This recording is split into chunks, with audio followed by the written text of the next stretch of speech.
ક્લાસમાં એકવાર ચિત્રની પરીક્ષા હતી, એક નાનો પ્રસંગ છે. હું એકચ્યુઅલી બહુ રડ્યો નથી, પણ પહેલી વખત બહુ જ રડ્યો હતો કે એક્ઝામમાં પેલું ચિત્રનું પેપર હતું એટલે એક જ સપ્લિમેન્ટરી આપે, એમાં 2 સપ્લિમેન્ટરી ના મળે.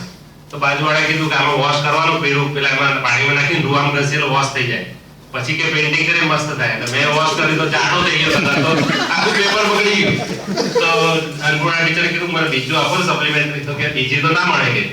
મેં તો ફેલ થઈશ હું હવે. તો હું ખરેખર ફેલ થયો, કારણ કે બીજી સપ્લિમેન્ટરી મળી નહીં. એટલે હું બહુ રડ્યો. મેં વાતો નપાસ થયો, પહેલી પરીક્ષા હતી એટલે વાંધો નતો. પેલો વિરેન્દ્ર ડોડિયા ઉભો થયો કે મારા માર્ક એને આપી દો કે હોશિયાર છે.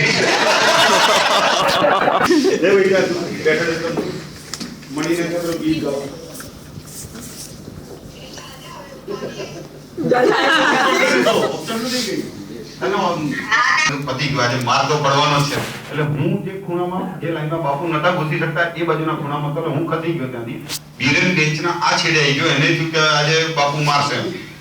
અને બાપુએ એનો કાંઈ બીરેન પહેલાથી થોડો પતલો હતો, એક હાથથી ખેંચીને બહાર લાવ્યા અને એક જે ઝાપટ મારી છે એટલે બીરેને આખી જિંદગીમાં એક જ માત્ર ઝાપટ ખાધેલી છે. અને હજી એ યાદ કરે છે. પછી સાહેબે એને કીધું હતું કે ભાઈ એની ભૂલથી વાગી ગયું, એવું એને કેવું કીધું હતું સાહેબે. પણ એ ઇન્સિડન્સ એવો હતો કે બીરેની હાલત જોવા જેવી.